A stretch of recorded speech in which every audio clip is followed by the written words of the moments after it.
দেবলীনাকে ছাড়ানোর বিনিময়ে এবার কাঁটা দিয়ে কাঁটা তোলার পরিকল্পনা করলো কুসুম। হ্যাঁ বন্ধুরা, ভিডিওতে লাইক দিয়ে দেখতে থাকুন। যে মুহূর্তে কিনা মেঘা বলতে থাকে সেই ভিডিওর মধ্যে যে ওই দেবলীনা আমার কিচ্ছু করতে পারবে না, কারণ দেবলীনাকে তো আমি ঠিকানা লাগিয়ে ফেলেছি। যতক্ষণে ওই দেবলীনা সেখান থেকে বেরোবে ততক্ষণে তো আমার বিয়ে আয়ুষের সঙ্গে হয়েও যাবে, এবং তার পরবর্তীতে আমি কি করে ওই দেবলীনাকে নাস্তানাবুদ করে ওকে অপমান অপদস্থ করে আবারও সেই হাজতের মধ্যে ভরে দিই, এবার সেটাই দেবলীনা দেখবে। অন্যদিকে দেবলীনা বলতে থাকে যে মেঘা মেঘা মেঘা তুই বড্ড বার বেরিয়ে গিয়েছিস, তুই কিন্তু চিনিস না এই দেবলীনাকে কী কী করতে পারে। আমি যদি আজকে এই বিয়ের আসরে একবার পৌঁছতে পারি তাহলে তোর সমস্ত স্বপ্ন আমি ভেঙে চুরমার করে দেবো। আমার যা হয় হোক, কিন্তু তার সত্ত্বেও তোর স্বপ্ন আমি কোনো মতেই পূরণ হতে দেবো না। এবং তুই আমাকে কিডন্যাপ করেছিস, তাই না? তুই জানিস না এর ফল কতটা ভয়াবহ হতে পারে। অন্যদিকে কুসুম বলতে থাকে যে সে তো কোনো কিছুই তরফাই করছে না, বরঞ্চ আপনি তাকে আরও বেশি স্কোপ করে দিয়েছেন যাতে করে কিনা সে নিজের স্বপ্নে আরও এক ধাপ এগিয়ে যায়, এবং সে সেটাই করছে। অন্যদিকে কুসুম যখন বলতে থাকে যে দেখুন দেবলীনা ম্যাডাম, আমি চাইলে কিন্তু আপনাকে এখান থেকে ছাড়িয়ে নিয়ে যেতে পারি,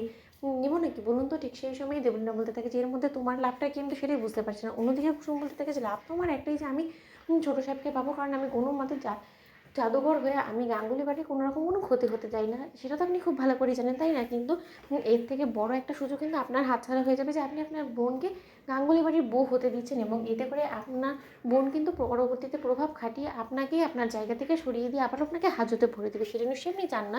অন্যদিকে মেঘা বলতে থাকে যে কখন যে আমাকে ছাদনাতলায় নিয়ে যাওয়ার জন্য আসবে। অন্যদিকে বলতে না বলতেই মেঘা যখন কিনা বিয়ের পিঁড়িতে বসে ছাদনাতলায় পৌঁছেছে, এবং সেখানে যখন কিনা মেঘার মালা বদল এবং শুভদৃষ্টি শুরু হয়ে যায়, ঠিক সেই সময় কুসুম সেখানে এসে হাজির হয়, এবং আয়ুষ বলতে থাকে যে কুসুম তুমি কোথায় চলে গিয়েছিলে বলো তো? অন্যদিকে কুসুম বলতে থাকে যে আমি তো আমার গেমটাকে ঠিকভাবে জায়গায় বসিয়ে দেওয়ার জন্য গিয়েছিলাম, এবার হবে খেলা শুরু।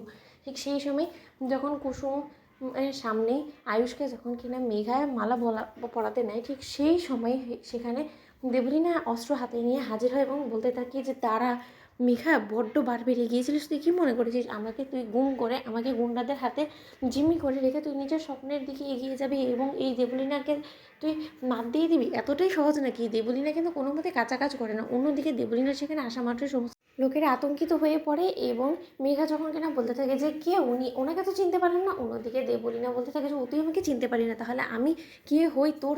তাহলে সমস্ত লোকেদেরকে সেই পরিচয়টা দিয়ে নিই, আমি আলাপ করিয়ে দিই মেঘা হলো কি আমারই বোন, এবং ও আমার হয়ে প্রতিশোধ নেওয়ার জন্য মূলত প্রথমে এই বাড়িতে ঢুকেছিল, কিন্তু যখনই কিনা ও এই গাঙ্গুলি বাড়ির লাক্সারি লাইফ রীতিমতো লিড করতে শুরু করে দিয়েছে, তার পরবর্তীতে ও উল্টো সুর গাইতে শুরু করে দিয়েছে। ও এই আর লোভ সামলাতে না পেরে ও এখন আয়ুষকে বিয়ে করার জন্য মন থেকে রাজি হয়ে গিয়েছে, যেখানে কিনা আমাদের মধ্যে কথা এটা হয়েছিল যে ও রীতিমতো এই বাড়িতে প্রতিশোধ নেওয়ার জন্য এখানে এসেছে, কিন্তু এখনও আমার সঙ্গে ডাবল গেম করে হাতে নাতে ধরা পড়ে গিয়েছে। তো বন্ধুরা লাইক এবং শেয়ার করে সাবস্ক্রাইব করো।